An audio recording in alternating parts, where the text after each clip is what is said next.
So, yeah. As I said, Old Yeller had a sequel I didn't know about, or noticed during my research. Guess that shows how bad I am at this. But anyway, that's what Matthew requested. So we're looking at the film adaptation to Savage Sam. I can follow his tail through the land of the wild country.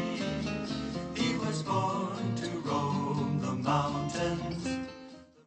After the success of both the novel and movie versions of Old Yeller, it was only a matter of time before Disney got Fred Gibson to produce a sequel story that would also be adapted into a movie. And while that book doesn't appear to have as much recognition as the first one, from what I notice, the movie version is apparently not very good. But how could that be? It's got Fred and William writing it again, and even if we don't have Robert Stevenson, we have Norman Takkar directing. What could possibly go wrong? Let's find out. This is Savage Sam. There's a hound dog out in Texas. He says he belongs to me. When he's on the trail, I can follow his tail through the land of the wild country. Yeah, no, not feeling this at all. So remember how the previous movie had a Labrador Retriever instead of a yellow blackmouth cur in the book? And then the movie ended with Old Yeller's puppy being a Labrador as well? If you're expecting the movies to follow continuity by keeping young Yeller, you can forget it.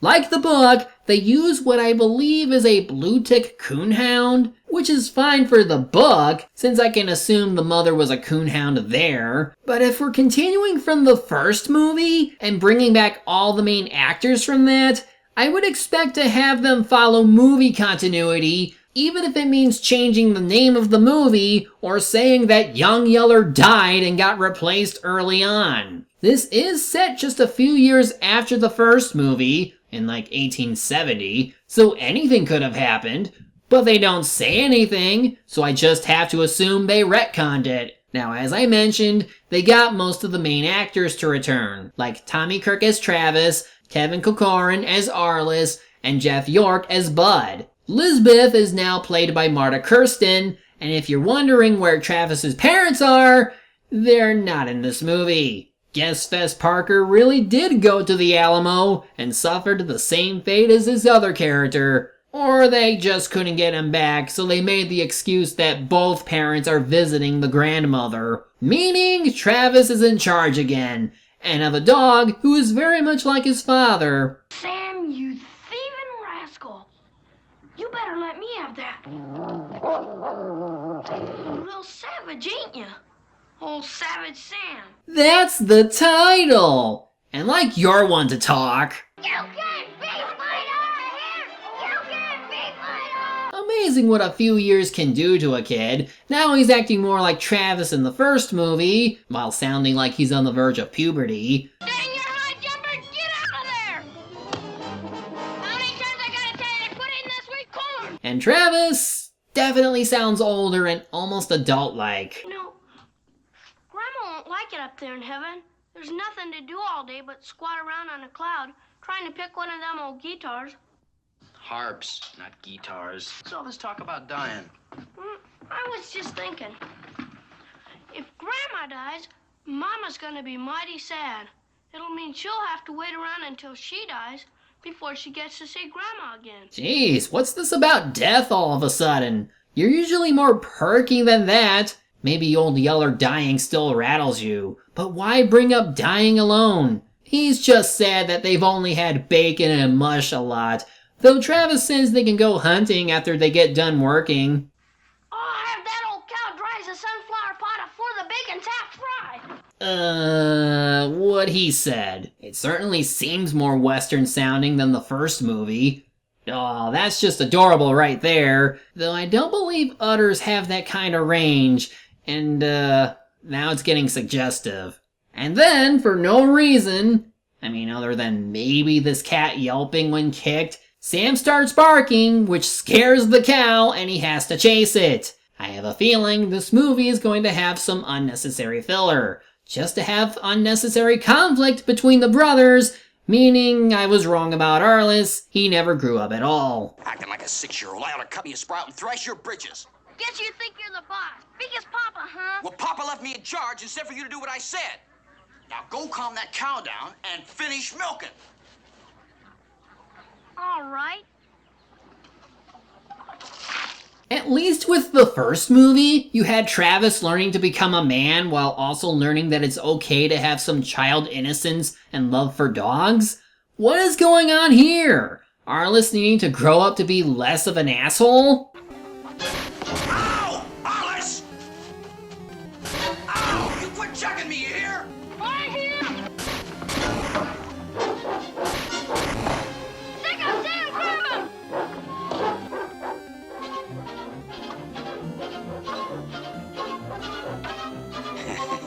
Heh. Easy pickings. I'll just snipe them from here and take their house. Okay, this is Uncle Beck, played by Brian Keith. He seems to sympathize with Arliss on how his older brother tells him what to do. No, sir. If it was me, I wouldn't stand for it 1 minute either. Because I know what you're going through, Arliss, because your papa used to treat me exactly the same way when I was little. Every minute of the day. Something like this. Beck, you go chop the wood. Beck, go fetch the horses. That's why I wanted to kill him 1,000 times. Is this really the tone you want to set? At least Old Yeller was better balanced at showing how rough life was, but showing that everyone still loved and appreciated each other. It wasn't quite this mean-spirited. I mean, jeez, he even gives Arliss a freaking gun. And okay, the point is that Arliss wasn't trying to kill Travis, he was just mad, even though rocks can kill animals, and he was like chucking them a lot. It's just to make him realize how too far he went earlier. But still, this is not what I was expecting from a movie that's supposed to be a sequel to Old Yeller. Instead of a boy and his dog, it's now a teenager and his crazy brother. So Beck came to deliver a letter saying that the grandmother is fine, but the parents need a few days to watch her and make sure she's fully better. Otherwise, he says that he'll provide any help they need in case trouble happens. Later on, they go out to clear some land and Sam finds a bobcat. And like the disobedient brat he is, Arliss ignores Travis and goes after him. Travis just goes back home, but then trouble comes. Engines! Engines raging all over the place! Get your gun, boy. Get some bullets. Break out a fresh king of powder. Engines? Where, at Salt Licks? Could be. But now the liable wiped out the whole settlement. Burning, killing, scalping, dragging poor screaming women off to a fate worse than death. Must be the 1800s. Travis decides to go look for him anyway, even if he thinks Bud is overreacting. Especially when the guy is just going to hang around and eat beans. Lazy bum. Lisbeth offers to come along, as she still has a thing for Travis, and he lets her do so. Surely this is all just Bud being Bud, and the Indians are not attacking again. And sure enough, Arliss is just fine.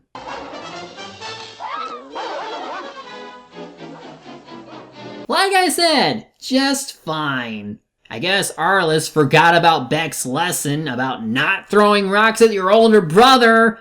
Is the point of this movie to just hate Arliss after I said last time that I liked him? Maybe this will change that, because the Apache Indians that Bud was mentioning have shown up with the horses they've taken.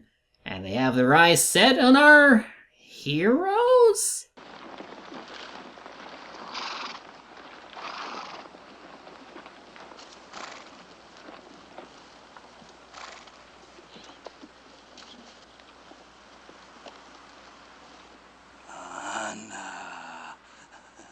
Look, you guys are clearly busy, so I'll tell you what. You can take Arliss, and we'll just leave you be, okay? Well, Travis ain't having any of that. He distracts them long enough for Lisbeth to not get away, but instead get them all captured. Sam finally gets out of the damn cave and does something. Not like it matters when you have a whole group of these guys. I guess the lesson is, listen to Bud, even if he is a lazy ass. Luckily, Uncle Beck shows up and starts shooting at them. His horse gets shot, but he manages to wound their leader. Sam is dazed but alive, and will continue to be irrelevant in his own movie. I guess we're in action mode, since all we get are scenes of the Indians herding their horses, an escape attempt by Arliss, and then the Indians playing Catch the Boy. I have a sneaking suspicion that no one asked any Native Americans for input on this. Anyway, Travis says he'll figure a way to get them out of this, while Arliss is thinking of revenge on the guy who killed Sam. He tries to keep Arliss calm, especially when he thinks they butchered their horse. And then when Travis's back is turned, Arliss does a stupid thing. That ought to teach you something about butchering, old jumper.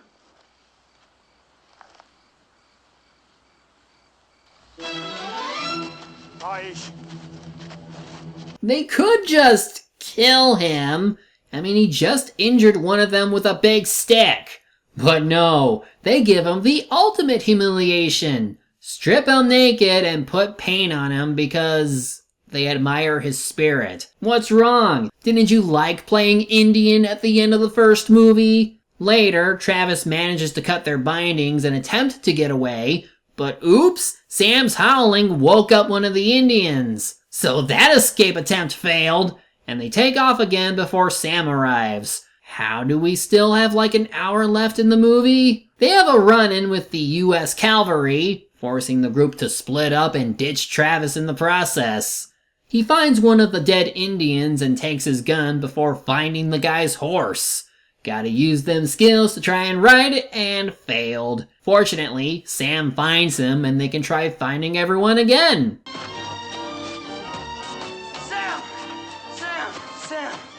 Sam, wait! Sam, come back. Come back.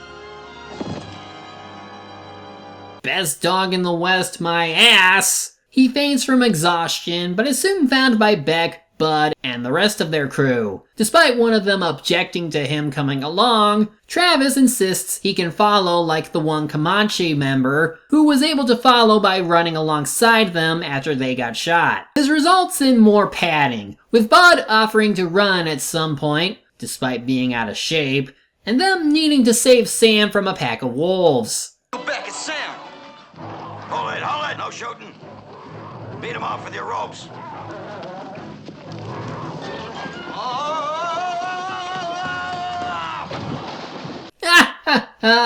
That useless Bud. Anything to get a laugh in. Looks like Sam is injured. Better watch out, he might have hydrophobia. Well, despite being injured, they think they can still use him, and Sam does show a bit of determination later that night when Travis gets him to find Arliss. Oh, and one of the posse, named Pack, wants revenge on the Indians for killing his family.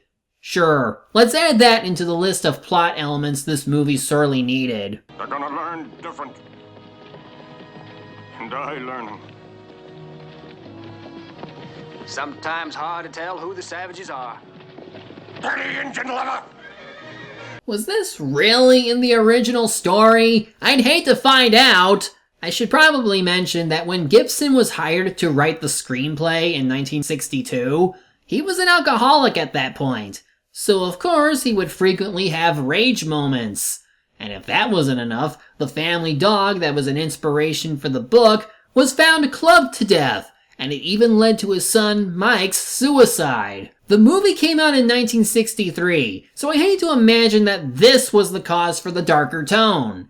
And to top it all off, his wife would leave him a month after the premiere of this movie. Just what is it about Savage Sam that seems to ruin people's livelihood before or after its release? So, I guess they want to bring in the hate causes more hate spiel and tie it into the Indians that attacked earlier. Is this going to lead to them all dying? Or is someone going to at least spare them from crazy old Pack? So they keep going and going. They get caught in a rainstorm. One of them goes crazy but gets put in his place. And then they keep going and going. Have to wrangle Sam before he alerts the Indians. It's so boring.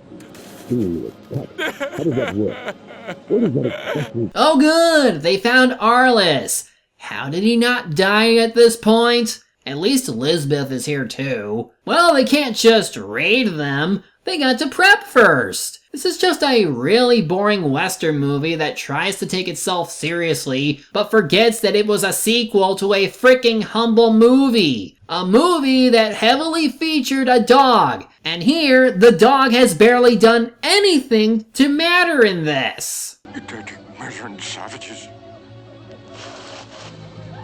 You dirty, murdering savages! No!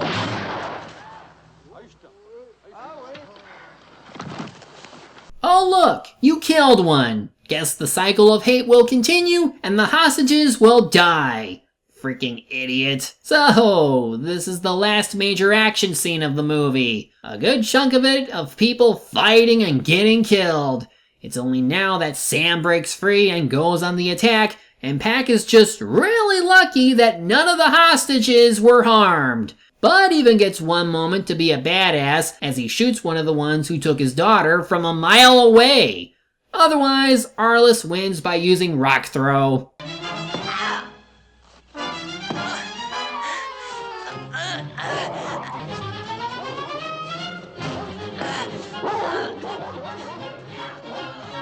Say some clean out of Texas, Sam! Did you see us fighting me in that old engine? I sure did. Boy, we done that engine under, didn't we? Enough with the racism already! This should be the end of the movie now, but they got to spend time talking and talking and talking and talking. Damn it, Wade! Well, at least they're home and we can end this the right way. With some old-fashioned animal abuse. With dogs and boys like me in the land of the wild country.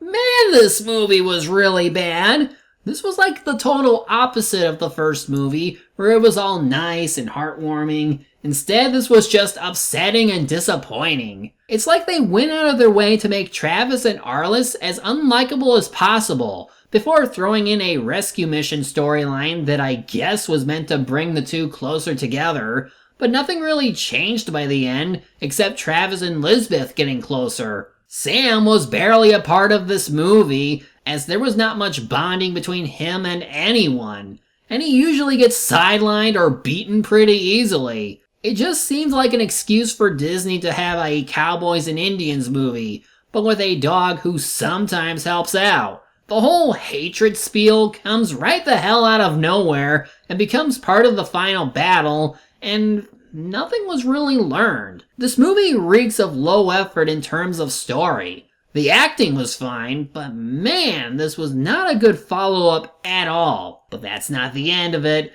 for another story that was discovered by Gibson's other son, Thomas, made its debut called Little Arliss, which told the story of Arliss at the time he hit 12, and that too got adapted, but as a TV special. Kind of a sad way to end on what started from Old Yeller, but what can you do? As it is, Savage Sam is not a movie I would recommend people seeing. It's not fun, it lacks the spirit of the first movie, and is bogged down by a ton of padding. Screw this. Next time, we're looking at a webcomic, and I'm hoping to God it's more interesting than this crap. Till next time, I'll see you then. Of the wild